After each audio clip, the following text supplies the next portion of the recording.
All right, thank you very much for tuning in this week to the Word of Mouth podcast presented by Johnny Davis Digital. Today we are joined by Kenzi Reddick. Kenzi is a brand strategist, a creative Storyteller, storyteller, entrepreneur, interior designer, nonprofit founder.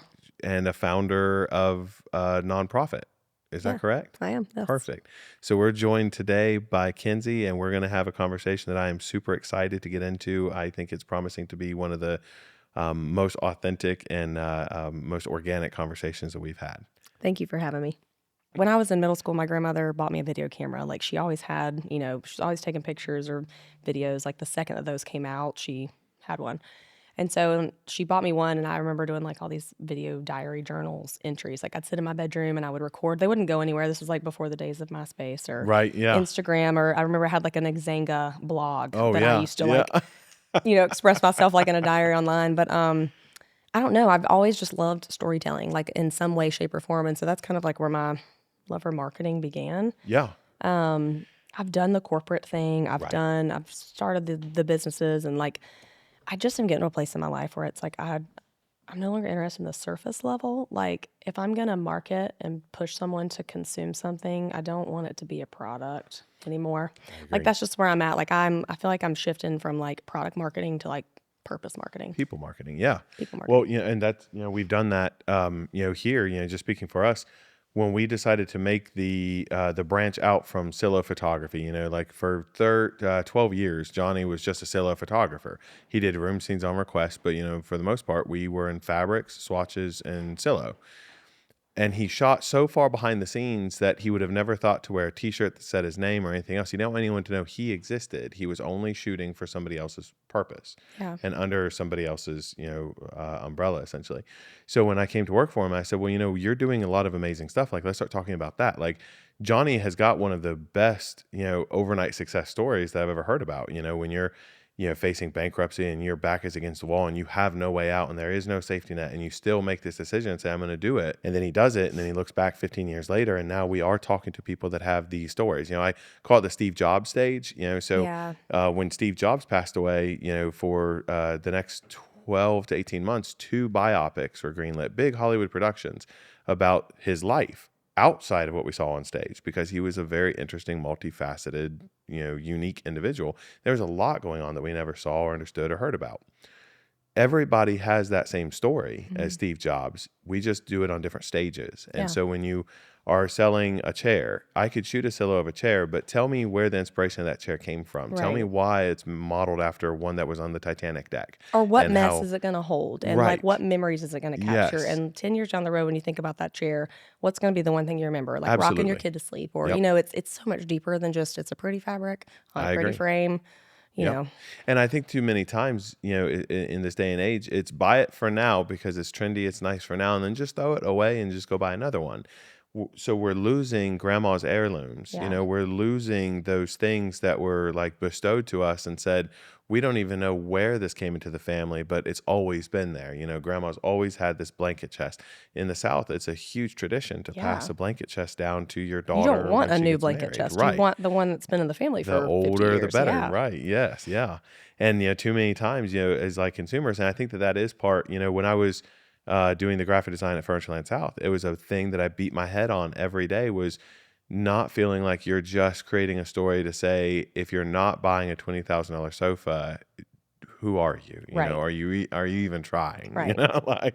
So getting back into the idea of storytellers, we as a culture, as a species, we have always been storytellers since we, drew on cave walls. We were drawing these things, these stories, a great hunt, or, or hunter-gatherers, like hunter-gatherers, like we need to seek that out. That is absolutely. And if we're not, I think that's where we get, and we have these midlife crises. We're like, oh my gosh, what am I doing with my life? And it's like, well, you're not doing the things that you probably were born to do, or that you feel compelled in your fiber, to do. I don't know.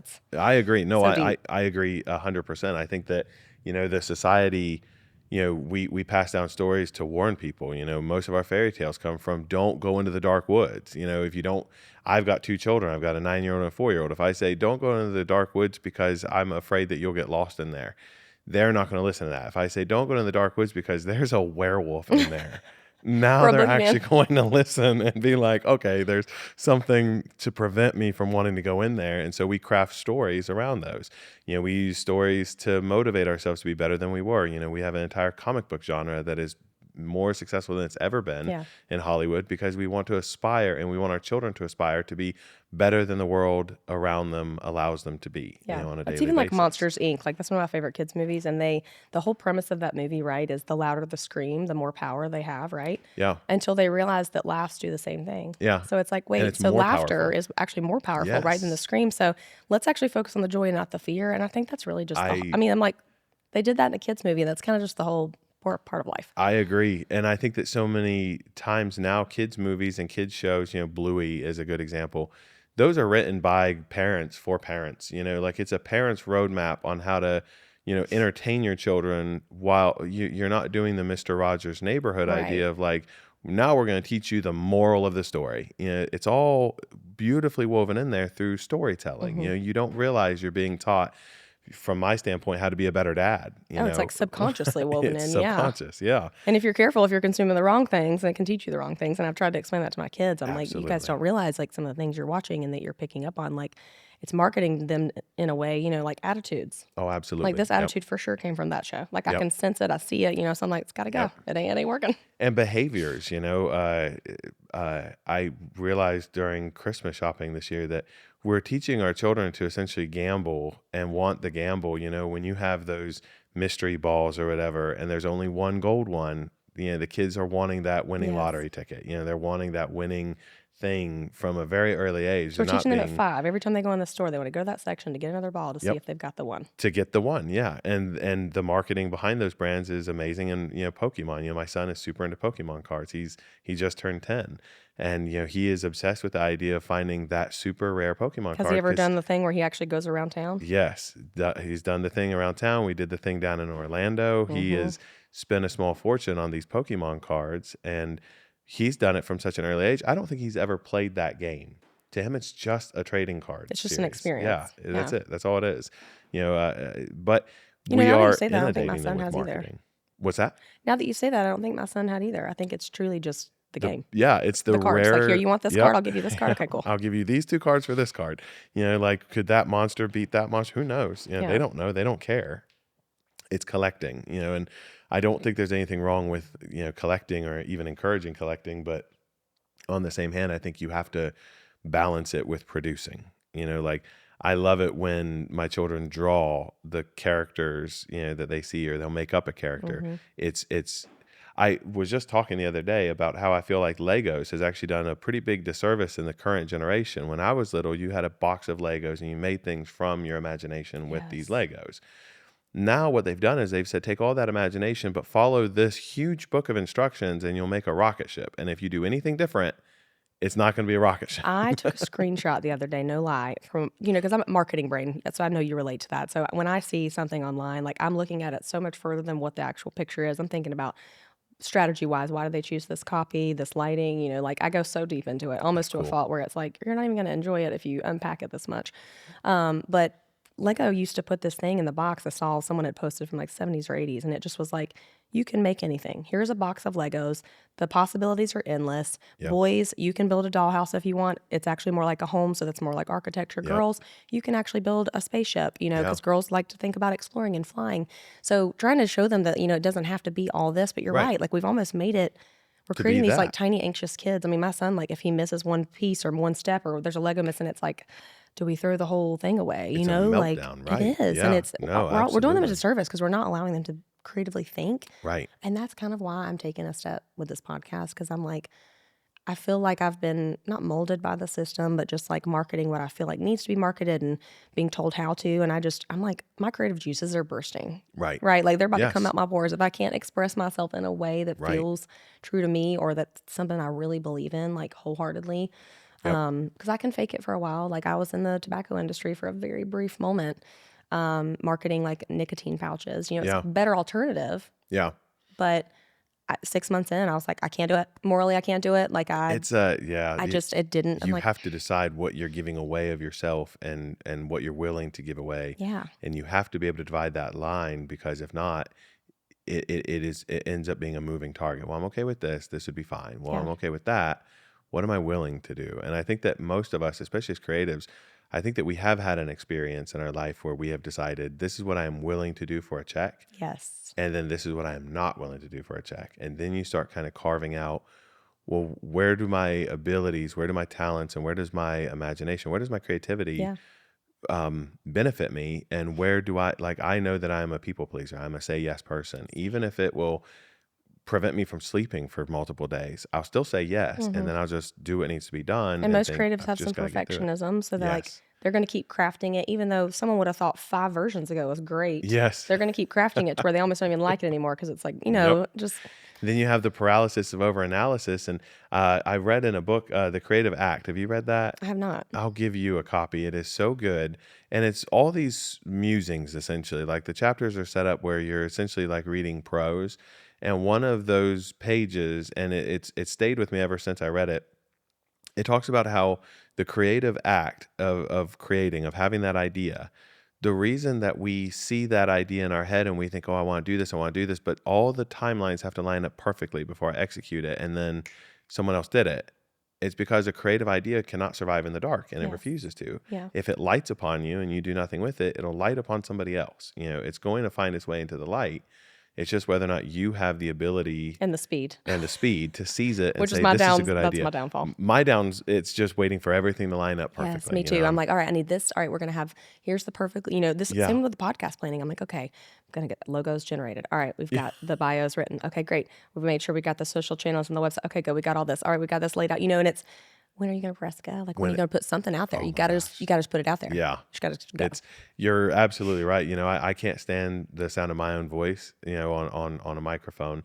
When I do those panels during market, I always think I look weird, because I'm set up Everybody there does. next to very stylish, usually women. And, I'm a large guy, take up a lot of a stool off to the And you're side, just like, I don't feel like I fit the bill. And so it's easier to kind of put yourself in that corner and say, next time, next market, this is a good idea. I'm just going to wait. I'm just going to, after 2 years of playing, we shoot out in Vegas every year for the market out there. And I spent some time in my childhood growing up in Las Vegas. And so it's kind of near and dear to me. And I thought, I really want to do a screenplay. I really want to create like an actual screenplay about, like a fictionalized history of Las Vegas. And just since this past trip in January, I've cornered myself and said, I've got 25 minutes to write. I don't have the 4 hours that I want, but I do have you 25 minutes forced yourself right to do now. something. Yes. Yeah. And sometimes those, and you end up leaving feeling like you're not getting anything accomplished. But you're writing down notes on the side and you're screenshotting this and screenshotting that and saying, okay, I'm going to come back to this and that and the other. And it's been kind of this fun puzzle because I've never done anything like that. So it's really new territory. I've written, in the past, but I've never written anything to this scope, Yeah. and scale. So it's been the next creative project. And I think that as creatives, we do things that we have to do. And then we do the things that we really want to do. Yes. And then we have the dreams of the things that, oh, if only we could do. Yeah. And so I think 24 that hours is not, it's just not enough time in 24 a hours day is for us. never, It's just not. it's never been I'm like, long man, enough. the things that I could do if I had endless time and money and resources and all the things. Yeah. Like people like you and I think watch the movies like that Limitless Oh my as like gosh. a self-help movie. We're like, all right, what website has this? I know it's out here somewhere. Like, we don't see it as a cautionary tale. My It is family's so 100%. funny. They're always like, why every time when you have like chaos in your life, do you choose to add to it by starting something new and branching out? I'm like, I don't know. That's just kind of how like creatively, that a lot of times I feel like my best creative work is born right after something like really awful has happened. I agree. That Like, seems so weird. It seems so, like a I reset. consider almost like a self-destructive tendency to, Yeah. like, I'm barely treading water. I'm going to go ahead and add another challenge to myself. But sometimes those are the things that provide like the most cathartic experience we have. Like when you can strip yourself down and you can say, there is nothing. I'll go to Johnny, and Johnny and I, talk, we're very good friends, outside of the studio. And I'll say, I need a win. And that's how I've learned to word it to him. I'll say, I need a win. I've written 230 emails that have gone unanswered. We're getting ready to come into market. I wanted to be here and instead I'm here and I need a win. I need something. And sometimes when you push yourself just that little bit harder, sometimes it is 3 o'clock in the morning and you are just against a wall and you're thinking I could cry, but I'm pretty sure my tear ducts have shut down. So Because I I'm so just have to tired. exist. But then you come into that next day and you're like, something happened, like I tapped into something for a Mm-hmm. moment and I feel better about it now. Yeah. I feel like I can handle, even if it's another 3 weeks of waiting for people to answer an email. Yeah. You're constantly kind of judging your success based off of immediately what we have done instead of like, I was told a long time ago that a creative never sets out for a look. The look is defined in the rearview mirror. When you have a body of work, you look back and you say, Mm-hmm. that became my look. And sometimes, as hard as it is to tear us away from like that singular focus we have out front, we have to turn the rear view and we have to say, maybe I'm not where I want to be, but I am a better, much better site than where I thought that I would Yes. be, or where I could have been. Mm-hmm. Like maybe these 3 things didn't work out well, but these 10 are going pretty great, Yeah. And the catalyst of inviting someone like you to our podcast, I've respected you since you and I started working or, became aware of each other. And Thank you. through conversation with Erica and Jane Dagme, you've kind of been this very dynamic personality that's just outside of the reach of conversation. And, when we're talking about inviting podcast guests, pretty early your name came up and I said she would never have a million years. She's on the podcast that like already established and like these are, No. she's not going to want to do something like this. And when you were like, yeah, I'd love to, I was like, oh, this is going to be a great Yes. conversation. And so far it And is. that's the thing is like, it just needs to be genuine. And Yes. I think everything in my life up to this point, or at least everything from this point on, the way that I approach it will be only from like a genuinely authentic place. Like, does this feel good? Are these good people? Are these someone I want to work with? Do I want my name associated with them? Like, and you do get to a place and it's not that you're too good or anything like that. It's not at all that. It's just, is this where my heart Right. feels like I fit, Yes. And that is so important. I Yes. mean, in the corporate world and just in the modern day world and raising parents and just trying to, navigate all the things. And we have a million different forms of Oh, media and absolutely. information coming at us far more than I think we were ever meant to No. bear witness to. Like, we don't need to, we were not never supposed to know all of the things, which I think for creatives and in marketing makes it so much harder because you're like, okay, well, now we does. have even more noise we have to break through. Yeah. We have people with even more priorities of spending, so like their dollars are being stretched far further. So what used to be 5 or 10 years ago, you could be like, we're going to do this really cool Instagram campaign and we're going to put X amount of dollars behind it. And this is the strategy. We're going to do this.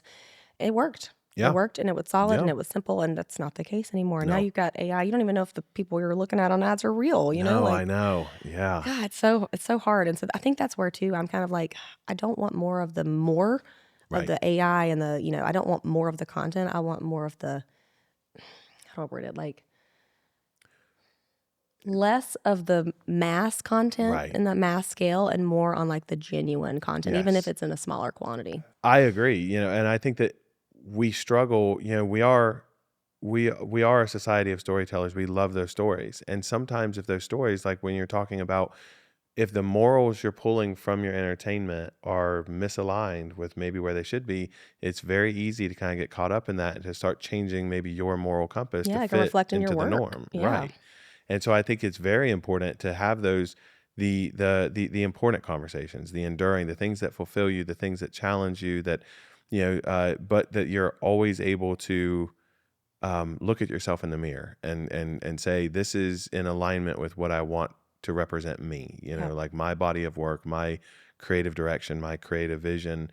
These are fulfilled in these, and we get accounts from time to time that pop up that throw us for a loop. We'll think, well, we've never done anything like this, so how does Johnny Davis, because we made a decision that, and I think we're going to end up like soft rebranding to just Johnny Davis Studios, because digital solutions sounds a bit clunky and maybe like we do cable installation, in my opinion. I So mean, honestly, if you keep it general and broad, you could really do a lot more. Johnny Davis Studios, yeah, Yeah. we can do anything in a studio, and Love we've got that. that large studio on Green now, Mm-hmm. the 30,000 square foot studio that we've got, the large sets built, and so I do want to tap into it, but just like taking a feather from like Walt Disney, it will always be Johnny Davis. Whether Yes. Johnny is involved in a podcast or a video, we have to create something that upholds the client's standard and what they want, but we also have to make sure that the guy with his name on the door Yes. is proud and So it's not just whether we feel like it represents our body of work and our creative direction. It's got to also represent Johnny Davis's. Yeah. Like he has a family, he has roots in High Point, he's local to here. Everybody knows him. So if we do something that doesn't honor what he has set out to build and create and form, then we're doing not just a disservice to our clients and our own team, but a disservice to him. And And to you ultimately too. I absolutely, mean, yes, the entire team is affected, by those, maybe accounts that. And sometimes, it's wanting to break off something that's bigger than what you should have, but you just don't want to say no. You I want to know. think, oh, we could kill this. And you walk away or you execute it. And then you think, well, doing that probably hurt a good relationship for a good project with that company for the next 12 to 18 months before we can really prove ourselves as Yeah. able to, handle something of that scope and that nature. So there's a balancing act, I think, as creatives, we want to bite off a little bit more than what we're comfortable with, constantly kind of keep pushing, but you do have to kind of do like a self-check Yeah. on every one of those. Yeah. Well, and I think that's, similar for like me deciding not to go back to corporate and deciding to do my own thing, permanently. Like I've went in corporate and then I've stepped out and done my own thing and I went back in corporate, because it's just a stable, right? There's the Right. stability from a financial perspective. There's from a networking. I mean, Oh it's yeah. incredible, right? But I don't know. If you go home at the end of every day and you feel like you have this unrest in your chest and your heart and you feel like you can't take a deep breath and it's coming through your work, like you're looking at your work and you're not satisfied with your work, you're like, Right. this is not my best, why am I not producing my best? And there's all of this combination of things, that's where you have to take a second to say like, okay, then maybe this is not where I'm suited right now, Right. and shift sales. We were talking about this like immediate news cycle, this immediate like, and people are using AI and they're using, augmentation to craft a narrative that supports a story. What we are doing is we're taking something like I always consider social media to be the new version of carrying around a bunch of pictures of your family in your wallet. Yeah, like a digital scrapbook. And that should be super wholesome. And instead, social media has this tendency to want to divide us deeper across things that don't matter at the end of the 100%. day.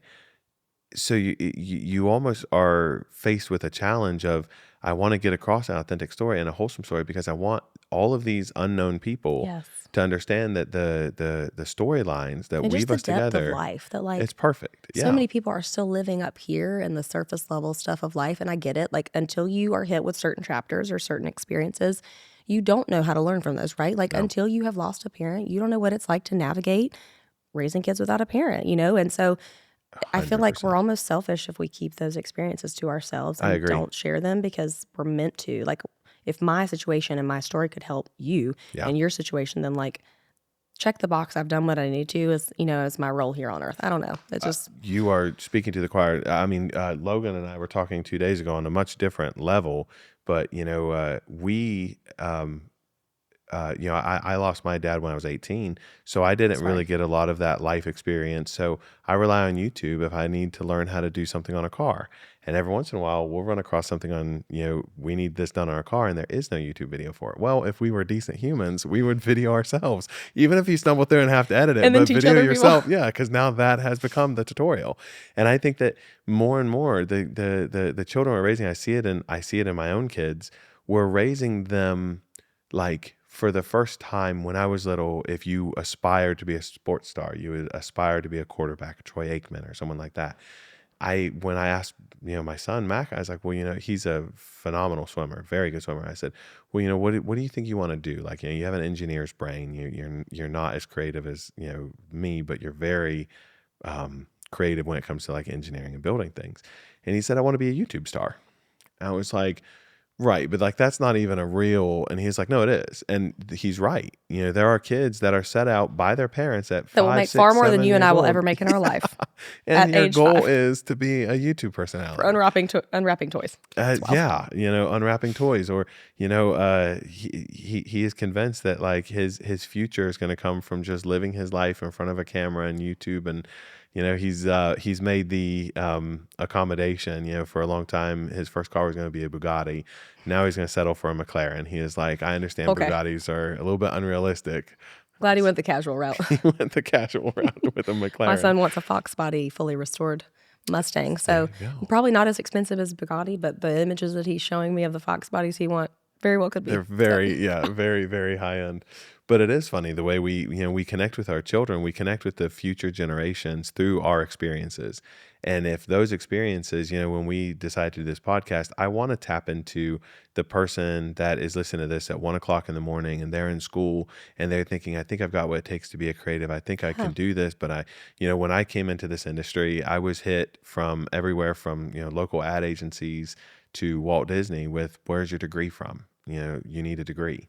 So I stopped what I was doing, after 6 years in the Marine Corps, working as a bodyguard, all this other stuff. I stopped and went back to school just to have a piece of paper, and ended up going to work for the only person that never asked for that piece of paper. And I'd probably be 4 years up in my career because Johnny would much rather train somebody with absolutely no background in this than to untrain or retrain or think that you've got an idea coming into the industry. Yeah. Then he's got to retrain all of these things out. That's So like my husband. I mean, when he was in college to be a firefighter, he got cancer. Second time it had returned, wow, and he had to drop out and never went back to college because it came back a third time while we were dating. And long story short, he wow, had to go through bone marrow transplant and all this stuff.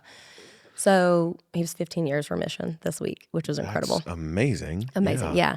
But he, there's been times where he's been in the graphics industry his whole life. So he does vinyl installation, like car wraps, wall wraps for museums to, city buses, all the things.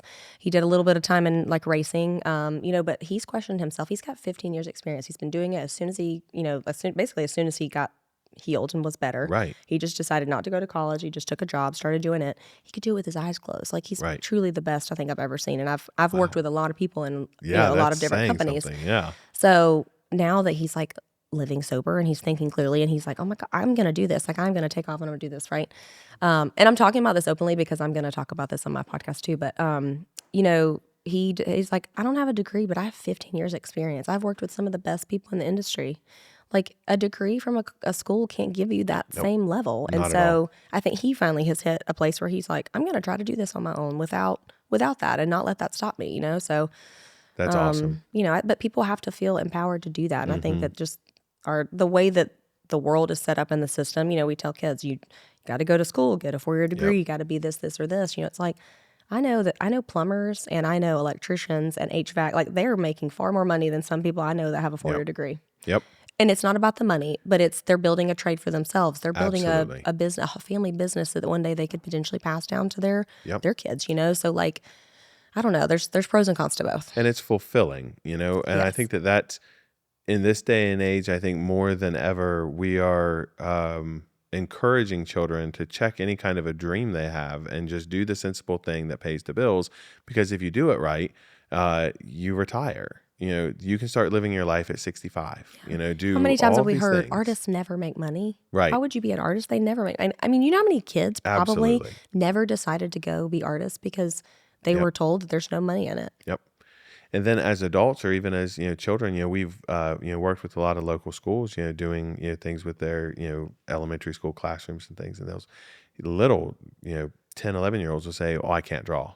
It's like that's such a silly thing to say. Yeah, everyone Anybody can can draw. Yeah, and the more is like any other muscle in the body. The more you work at it, you can't teach creativity, but you can inspire your own creativity Yes. by just picking up a pencil on the days you don't want to, thinking about the way something is drawn or the way you would see it. One creative act will always beget another one, and I truly 100%. believe that. And I think that when you put it out, we want a creative podcast. We want to talk to creators. We want to talk to creatives. We want to talk to the entrepreneurs and the people that lose sleep and they, fail time and time again, and still yet believe they in the vision. persevere. Absolutely. Yeah. And then they have that aha moment, and it's, I like the fact that, Johnny is being called, in the trades an overnight success. He's been doing this for 15 years. He's been doing this. He's like, did not happen overnight. No, he was raised in the pre-press world. He has done everything in his power as a human to create this, to rot this into existence and, figured out how to pay for this and how to proceed this and unlimited setbacks. And he's done it again and again and again. And I think that most creatives, most entrepreneurs, I don't care about the financial side as much, but I want the success story as it pertains in your life. Yeah, like how did it fulfill you? Right. To me, a bank account cannot be the deciding factor of how we view success, as an individual or even as a company. Johnny will pose a question to us quite often, what do you think of his success? He's said before, his definition of success is to empower the people who work for him to develop a trade and develop a life for themselves that they feel accomplishing. So he measures his That's success amazing. on the success of everybody that works for him. And that is a good, like, that is a great leader. Like, that is truly how a leader should be for their people. Fantastic. Like, Yeah. you've done your job as a leader. So long as the people that you are leading are going home and they feel respected by you, they feel supported, they feel encouraged, they feel empowered, and they also feel good about the work that they're producing, right? Absolutely. Like, if they're not doing all of those things, then you got to figure out why. So it just sounds like you guys are really have Yeah. a great leader in Johnny. Well, That's I amazing. appreciate that, and I know Johnny does. He is the definition of like a servant leader. Like I've never, he's not too proud to grip. Half the time people think I'm Johnny, and half the time people think that Johnny's Ken. We're Y'all just switch identities. pretty much like, especially now. You saw him; he shaved his beard. He looks 15. Different. He just celebrated a birthday on Monday. So Nice. he's. But no, it is, and it's fun. And I think that that's something that pretty early on, Johnny got together a group of people that we could have fun doing something that is creative, and we'll remind ourselves in meetings and during markets, we get very Whenever busy. it's stress and We're not doing rocket science. We're not trying to perform an open surgery. We're bringing a little bit of joy, a you're little bit of telling fun, a stories. little distraction. Like the world is very serious. We want to we film commercials for like tourism spots. We like to tap into like a nostalgia. We like to tap into that. Yes. This is grandma and grandpa's story, but it's also your story and it's also your children's story. Yep. That there's still enough magic in the world that if we turn off our computers from time to time, and if we sit back and we look at the world around us, and we look at the way light plays off of things, and as creatives and visual storytellers, we need light to tell stories. We need sound. We need those small moments, because they're the most important parts in a video or a commercial are the parts that someone resonates with and they don't know why. Like I love that. I love watching someone watch a commercial we do and they get choked up right when I think that they should, and I'm like, all right, You're like, this worked. I'm This was telling the story effective. and you are just eating it up. I mean, I will say, like, the very first question I ever ask with any creative that I've done, and even like last week, I did a wardrobe styling job, a local job that is going to be super cool whenever it launches. But, just like small little pieces like that. But what do I want the person that sees this to feel? Right. More than, and honestly, this is probably why I have never worked well in corporate, more than how is this going to drive profit? Right. My very first question is, how is this person going to feel? What are they going to take away from this? What do we want them to feel? Like, what is the goal here? 9 times out of 10, it is really not about the purchase of the product. Right. And it shouldn't be, at least in my opinion. I don't think great marketing is. I think great marketing really is so much deeper than just, here's a really cool piece of furniture, here's the price, here's the name, click this link. I agree. Yep, I agree. And the more that we see of that, or at least the more that I see of that, the more disgust I have. And I think that's why, like, I know we're going to have to incorporate AI. It's not going anywhere. It is going to become a day-to-day part of our business. I'm very thankful for my co-pilot, right? That's like on my computer that I can ping questions to. But I just don't ever want us to lose the ownership and that emotive empathy. Yep. if Emotive we empathy can't. is Like, if perfect. that goes It away, is a human touch. we're lost. Absolutely. You have to be able to tell an authentic human story. And you're right. If the price tag doesn't matter, if it really doesn't matter, if you tell the story, if you create the experience and you drive somebody to want to tap into that experience, the price of the sport coat, and just talking, even for myself, when I'm getting ready to do a panel at market, it doesn't really matter what the sport coat costs. It's, do I feel confident wearing it? Do I Right. feel like it's going to show up well on the panel? And then I make the transaction based off of that. If it's $1,000 beautiful sport coat and I don't feel comfortable in it, then I probably will feel more like an imposter. Yeah. And just by wearing that will that. show through your words, through your 100%. body language. Like, Start stumbling and stuttering Yeah, I and love that. stammering and it Clammy doesn't work hands, out you're that like, well. Yeah. Which I tend to do anyway on panels, because I have this moment about 3 minutes. I suffer from imposter syndrome worse than probably anybody I know in a role like I have. And about 3 minutes before a panel, I am hoping to get like the worst stomach bug ever and just be like, you just I jinx can't do yourself. this. April, you're gonna be like, I had to leave quickly. It's I have that, and then once it starts and I can kind of silence all of You that, run. and then I proceed. starting the conversation, getting a conversation started with someone like you. It is daunting. Like, I was nervous. I cut myself with a razor this morning, just trying to, things that I don't normally think about. Yeah. And yesterday, if anyone had asked me, it's like, I'm so excited. I'm so jazzed up to have her, in the studio. This is going to be amazing. But then this morning, I'm like, what are you actually getting into? Like, you're getting ready to start a conversation with somebody who has done more in marketing than you'll ever do, that has got this amazing bio. And you're going to ask her questions that can't be surface level. Like, we just really dove headfirst down to and the I bottom, like and that. that's I think that the best that thing, don't you? provides a more authentic, when I pre-planned this conversation, I thought, well, the first thing I want to address is, as we're growing and evolving this podcast, and the viewer will end up seeing these subtle changes in light and set, as we're kind of refining down the look that we want the podcast to have. So it's going to be kind of a neat evolution to kind of Yeah. figure out, where the microphones And what land works, perfectly, and and the lighting and the intimacy of it, and we're going to take it on the road, if we're going to interview Philip's collection. Well, I'd much rather see what Jason and Mark have curated than Yeah. see these walls. So on something like that, we'll set up there, that's great. but I think it does change the story. We are a visual company. We tell visually dynamic stories. So to not do a visual component of a podcast feels like a disservice. So I guess, yeah, let's talk about like from where you came into, like the video diaries and, or maybe not the video diaries, but sort of like what set you on the marketing path, where you were able to decide through experiences, this works and this doesn't. I don't like corporate, but corporate's like a necessary evil. evil. I've always set like a super high expectation of myself, like in all of my work, from academic work to if running cross country, for example, even just working. Like I always was like working a job after school. Like I remember I worked at a tour bus company. And in addition to just like the day-to-day dispatch work that I would do after school, where I would like get the drivers all of their printouts of their information, literally would print Google Maps and staple them. And I'd put them in there with a printed itinerary of like, here's where you go. Here's where you pick the students up. This is like in the days before you could just, I was going to say, this is not GPS, right? no, Yeah. you didn't put your iPhone on the dash of the time. MapQuest. And so, but in addition to that, I was always doing like extra creative things, like, changing the way that their names looked on the mailbox, or like writing a little note on the front, or just like I've just always loved doing creative things. And having ideas like when social media really started to come around, like I was super interested in that, and just like how we can use that and how we can market to people. And oh my gosh, for the first time ever, we're reaching everybody, right? Like we used to have this cord connected to our house that's how we talk to people, and now it's like the possibilities were endless, which for a creative is the coolest thing ever. It's like I can do all the things. And so, after high school, I knew that I wanted to go into marketing and communications specifically, because I've always loved writing. I just, more than anything, like I used to go as a child and I'd go sit on this rock down by the river and I would like write songs.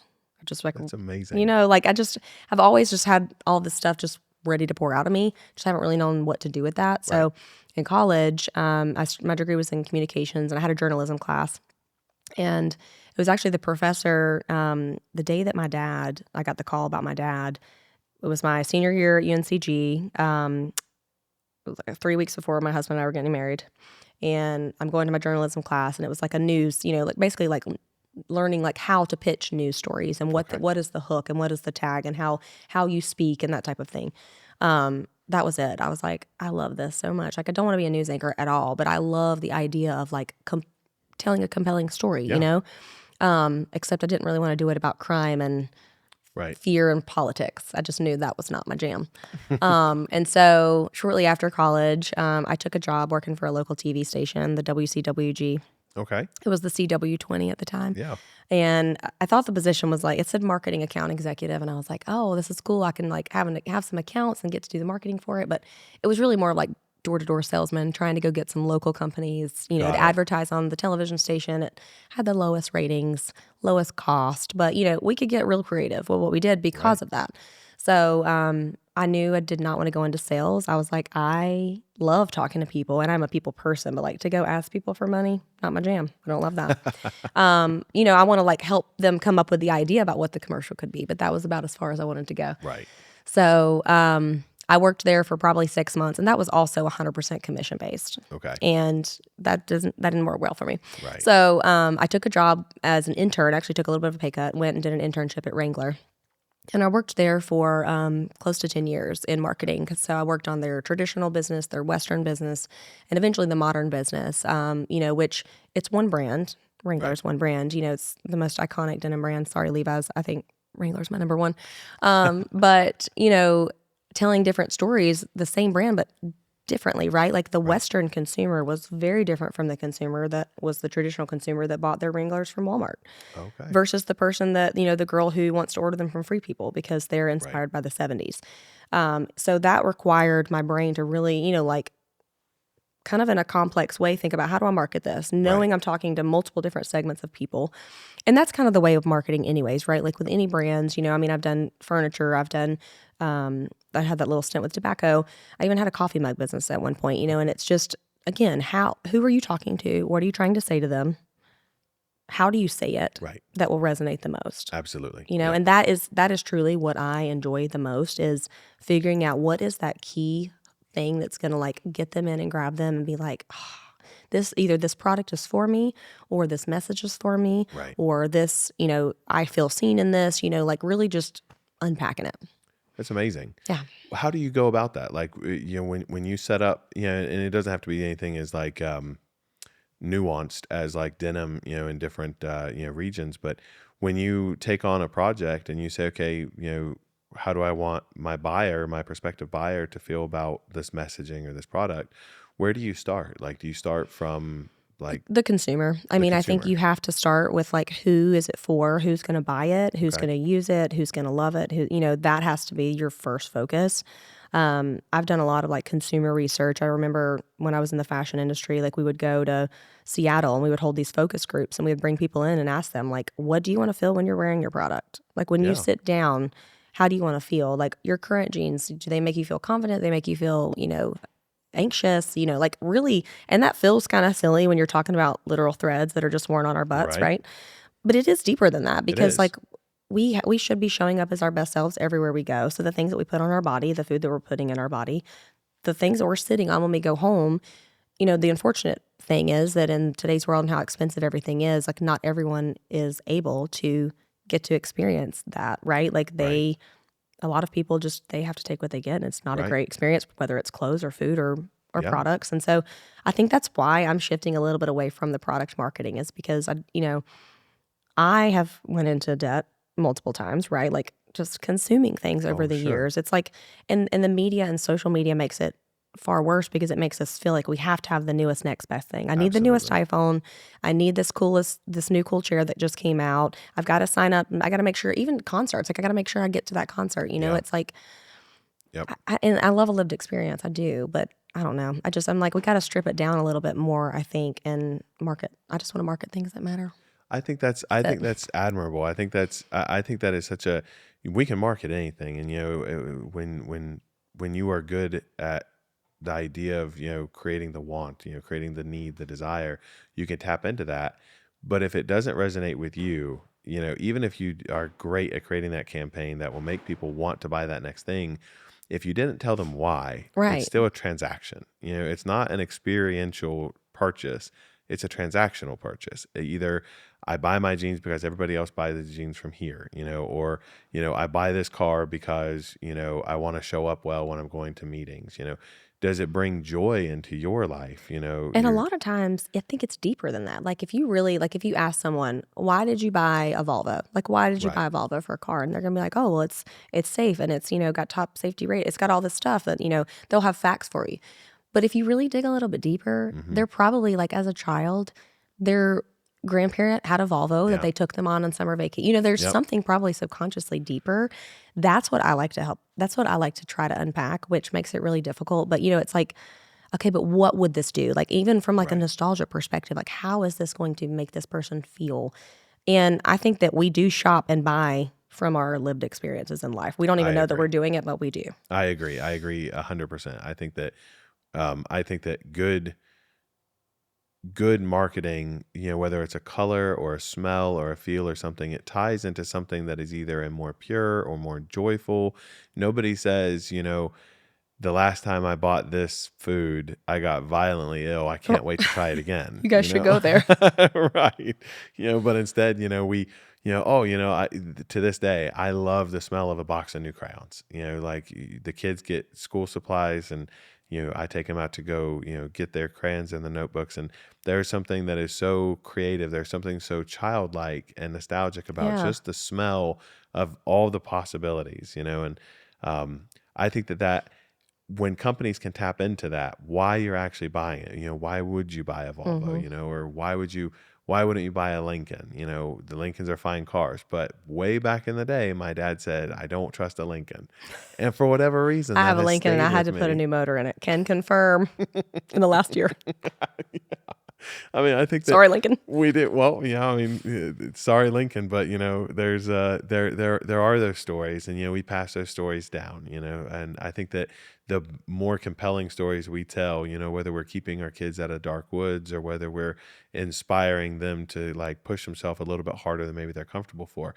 And we do the same thing with people. One of the better branding campaigns that I've seen recently was for a banking company. And their whole campaign is banking can be boring. It doesn't have to be exciting. We're fine with it being boring I because kind of boring love that. means, yeah, I was like, that's amazing. Like, you've got my money safe. You're taking care of my money. I don't need to see, retirees traveling and skydiving in exotic worlds. No, just keep it ready so I can get some Yeah. groceries this Just weekend. make it Like, accessible, please. yeah, like, and so I like the idea that now we're starting to tap into more of these grassroots, like banking doesn't have to be an adventure. It really shouldn't be an adventure. Hmm. Adventure implies, the highs and the We've lows. almost like overcomplicated everything. We have. Like we're like, oh, we have all these tools and all these ways that can make things easier. Yep. I was in Target the other day and I think I saw what is probably the one of the dumbest products I've ever seen in my life.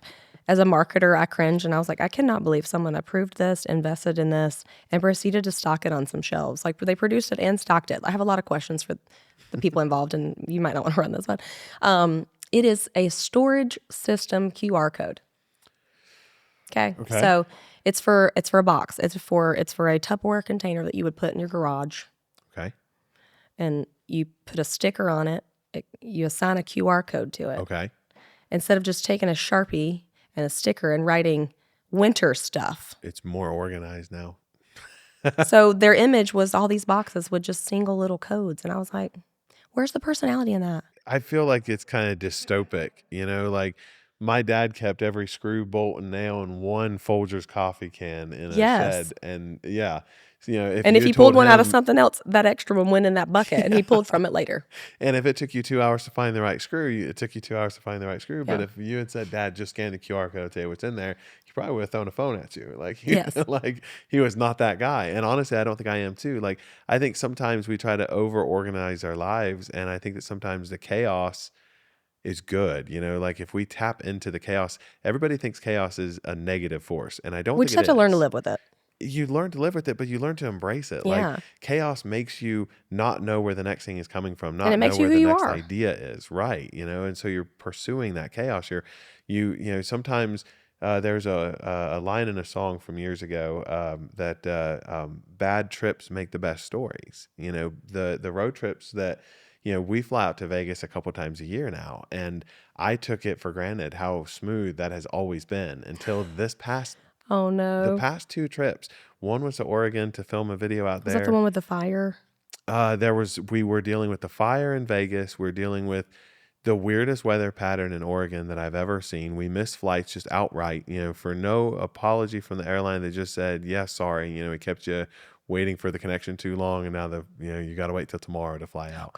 And so you don't appreciate how seamless everything was to that point, but also the stories that happen in the airport when you're, with your team, you're with, Johnny and Katie, the funny stories, those funny experiences that happen when you get off the flight and they say, how was the flight? You can say like, oh, it's fine. Or you can say it was crazy. These 5 things that just shouldn't have happened, but now they're memorable. They're Yes. part of that experience, whether you love it or you miss a business meeting because of it. We embrace the chaos. We create things out of chaos. Whether Well, we're that's how creating connection is made too. Like absolutely, if we didn't have something chaotic, like losing a job or losing someone like yeah, that is when the people that you know and love the most, they creep in your life, right? They're yep, there, they're there to support, there to help, whatever. If we didn't have any of the chaotic moments, then like I don't just feel like life would be super boring. Well, yeah, you don't appreciate it. Yeah. Like, when we watch movies, do we resonate with the movies that have the flawed hero, the flawed protagonist that's getting some things right, getting some things wrong, but you're pulling for them the Yes. entire movie. We don't want to see a movie about a guy that starts out to do something, does it, no adversity, experiences no conflict, and then he winds up on the other side and says, "Oh, look, it's that easy." Yeah. That's not a story that anyone can relate to. We don't want to hear those stories. We No. want to hear you try, you fail, you pick yourself up, you try again when You it went through this, feels this, and this, and crazy. still did it. Oh wow, that's Yes, impressive. Yeah. absolutely. I'm reminded when Johnny started the studio on Green, we had the sets are built. We got the first couple of accounts in there, and then the city said, we're shutting the entire building down until we get coding and permitting done. So they shut everything down in July, and we just got in there while Johnny was in Greece on holiday last month. We had a water main that just popped loose inside it, and so there was a chance that he was going to come back to brand new sets completely ruined by water. We avoided it, but to have that moment where you're like, I'm persevering, I'm going to take that one step forward and then get pushed back, repeatedly, instead of saying, you know what, I'm not doing it. It's okay, now we're going to do it again, but we're going to think about this, Yeah, and honestly, it probably comes out better the second time, almost always. Is what I've learned guaranteed. with any Yep. creative. With anything that I've had to like almost start and restart or pivot, Yep. what sucks is it's like, oh, I was so close to being finished and I felt really good about it. But then almost always you're like, a new idea is born in it and you're like, that was even better. It was So better. I'm Yeah. glad the original didn't work out, Yep. But Sometimes we don't give ourselves permission to feel that because we're No. so flustered that the first time didn't work out. No, you're exactly right. I was taught in an internship I took, while I was in school. You, as a creative, you have to love what you make. You have to love it, like just absolutely love it, Yes. but not be in love with it, because if the client says, "I hate it," gone, you start over. And that is why I don't work well in corporate. Yeah, Okay, because exactly. I put You my fall in heart and love. soul. I'm so Yeah. passionate about things. And then, someone comes and they're like, that looks like crap. We're taking that down. We don't love this at all. Why would this go here? And you're Right. like, I don't know. I'm dumb and stupid. And that was not, I'm sorry. So like, yeah, if you're in an environment that makes you question your talent, your worth like that, get out. Yeah. Like that's just what I tell people. Like just Yep. find somewhere else where you don't feel that way. Like, because you do have talents and things to offer, like the creatives of the world, just need to be in a place where they can actually express. I would say that would be my one suggestion, like to anyone, creative advice, like find somewhere where you can actually express yourself, what you believe in, the art that you feel like deserves to be shown to the world. That's amazing. That was better than I could have ever worded. What advice would you give, to the person changing their career or changing, or maybe they've been stuck in a place of self-doubt for so long. So, to give them that galvanizing force to say, Yeah. I'm going to start today. I'm going to start, right now. I mean, even my husband, like he has worked for the same two companies over his 15-year career. Like he had one stint where he left and then kind of came back. But like with me, I asked him the other day, I said, how many jobs have I done? How many things have I done in the last 5 years since you've been doing the same thing?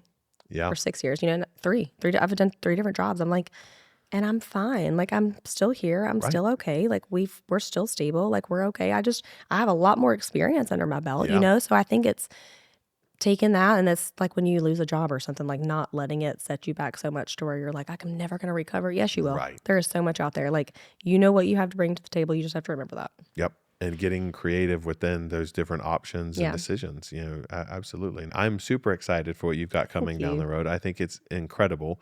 I would like to have you as a return guest at different I would times, love to be just so we back. can constantly sort of, figure out what you're doing, what the next thing you're doing is, because I can tell you about the ways I'm failing and succeeding and, all the things. It's all success. It's just sometimes disguised very, Right. secretively. But well, Kenzie, thank you so much. That was such a, truly fulfilling conversation. It was everything that I hoped it'd be. And I can't wait to hear every step as you're planning your own podcast and the release on that. I am so excited to hear the conversations you have, not just with yourself, but the conversations you have with others. And if there's anything that we can ever do for you, please let us know. I want to keep collaborating with you. Likewise. As we talked earlier, I think that every creative act begets another. And I think this, as a creative act, I am so inspired, to see where this conversation goes. Thank you. I first thank you for having me on here. I'm very honored. Sometimes, I'm like, I don't deserve to really sit in this chair and to speak on this, but again, we have experiences. We have to share them. I feel like we're selfish if we don't. So thank you for the opportunity. And I'd love to help collaborate in any way in the future. And, I'm excited and empowered just that creatives are kind of taking that step and really connecting on a deeper level in a world where I think our creativity, at times we're kind of afraid, is it threatened by what all we see, right? But I don't know, the people to people makes me feel like, no, we're good. We're good. Still good Yep. at the end of the day. All right.